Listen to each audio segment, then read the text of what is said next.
Hey there, everybody. Autism Fitness founder Eric Chesson, leading the movement for movement and inviting you to join as well. And you can do that if you scroll down a little bit into the description of this video. You'll find a link, and that link will take you to the Autism Fitness Level 1 certification page, where you can join and become an Autism Fitness Level 1 certified pro anywhere in the world, anytime.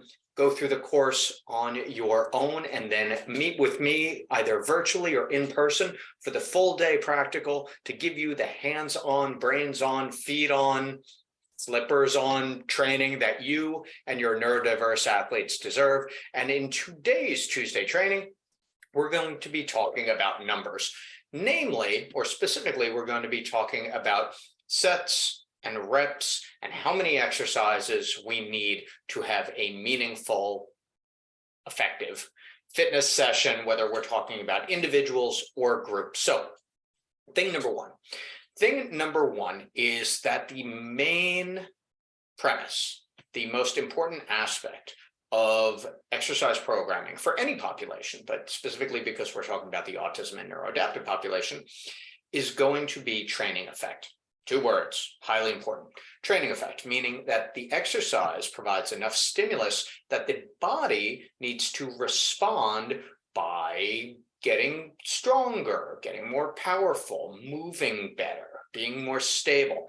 Anything that we do that's going to have significant enough stimulus that the body has to respond in some way, i.e. muscular growth or faster movement patterning, improved motor coordination, all these skills, we need to do enough. So there needs to be practice. And this is where variety we kind of push to the wayside, especially when we're talking about the ASD and neuroadaptive athlete, because we're often starting from a deficit in those ability levels, the strength, stability, motor planning. So if we're starting from a deficit, our athletes need a lot more of training with repetition in order to master those skills, because we have to overcome a lot of the compensatory movement patterns, a lot of the issues that we see early on, because they're not going to fix themselves.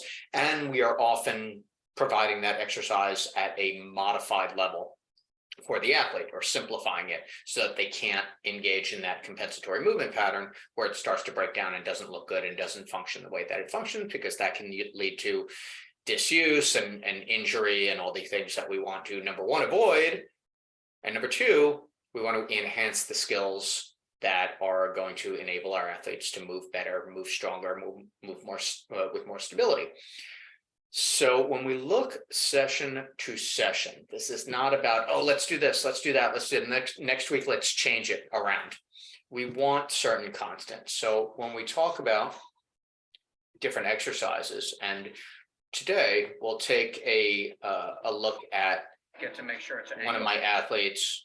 At the sound on there, one of my athletes performing squats here. Now this guy has been at this exercise for months and months and months, and we've finally gotten it to a point where this is a really well-controlled below parallel squat.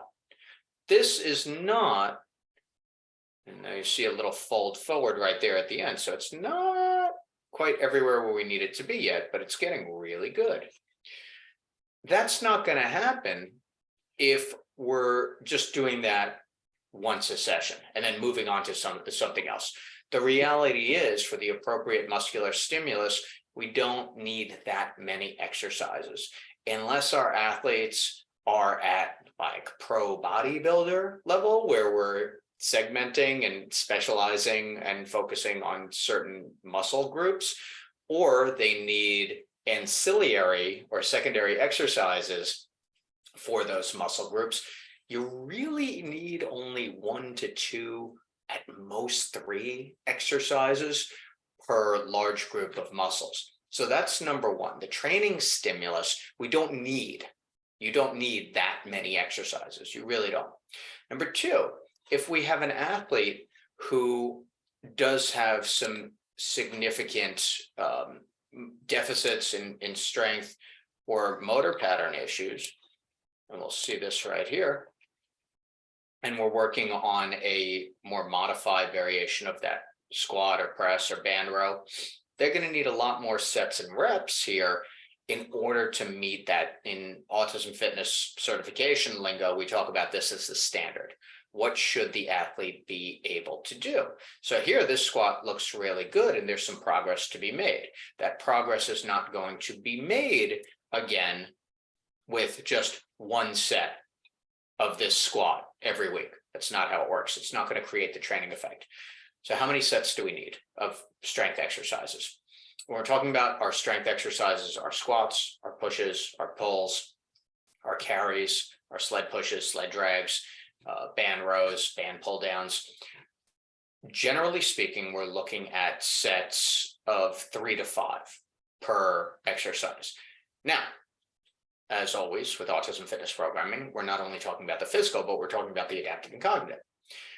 When you have an athlete who is presenting with some adaptive challenges, staying on task, motivation to perform the set, off-task behavior, any of these that we commonly encounter, do we want to increase variety and have a bunch of different exercises that we may not even get to, and or they're not going to perform particularly well because they're not performing them enough? Because there's the idea in our heads of, oh, this would make a great program. What's the actual execution? How many sets is the athlete actually doing in that session? How many repetitions and how many quality repetitions are we actually getting to? And if we're honest about that and ask, all right, well, how many sets did we actually get done? And out of those sets, how many of those repetitions looked really good? How many times do we have to do this for this athlete in order to create that training effect? And if we have an athlete who right now is frequently off task, they wander away from the exercise, we're not getting completion for every set. All right, do we want to add more? Is that going to solve the problem? In those situations, and in situations with groups, we actually want fewer exercises with a higher quality. This is about quality, not quantity. And we've seen this over and over and over and over and over and over and over again in autism fitness programming. When we dial back the variety and increase the focus on a few exercises that we know are going to have a generalization effect to activities of daily living, things get a lot better. So this is not, oh, it's been 4 weeks, let's use a new exercise. There's no need to. There's zero justification for that. Then from a cognitive standpoint, finally, so we've examined the physical, we've examined the adaptive a little bit. We go to the cognitive. Does the athlete understand this exercise in as much as they can do it independently? And then on the other side, because we break cognitive functioning into neurological and then neuromuscular, on the neuromuscular side, can they perform the exercise with control? Do they get the motor pattern?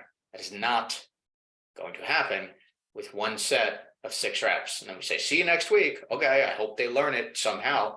Well, if they do, it's not going to be from us, because that's not enough to create a training effect. So the point is, these things need to be done over and over and over at the current level of ability of the athlete, and then we can progress, right?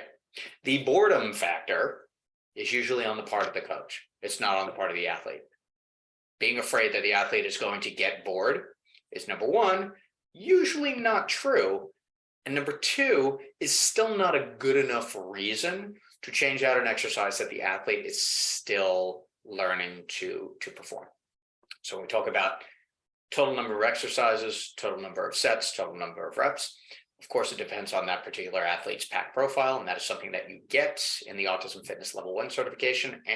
It's down the description somewhere. I'm pointing is correct. And then we talk about sets and reps, depending on the exercise and what the need is, and creating that training effect, which is usually going to occur between 3 to 5 sets. And we'd like to stay within the 8 to 12 repetition range. Depends on the exercise, depends on the athlete, depends on the amount of stimulus, right? Range of motion, all of these things. And all of these are not just important, but critical factors in your programming. You can't just get away with randomness and expect change. In the beginning, maybe, because in the beginning with a detrained or untrained athlete, anything is going to work for a little while until it stops. And then where's the progress going? Well, we need to compartmentalize things. So that is a little bit on numbers, on total exercises, on sets and reps. I hope this has been universally applicable for you. I'm Eric Chesson, founder of Autism Fitness. If you are ready, and you should be, to become an Autism Fitness Certified Pro, go down to the link below. You can start your coursework. Not right now, but as soon as you register, which is almost right now. It's not right now, but it's pretty right now. Thanks for watching. Please like, share, even subscribe to the Autism Fitness. And again, as always, thanks for watching.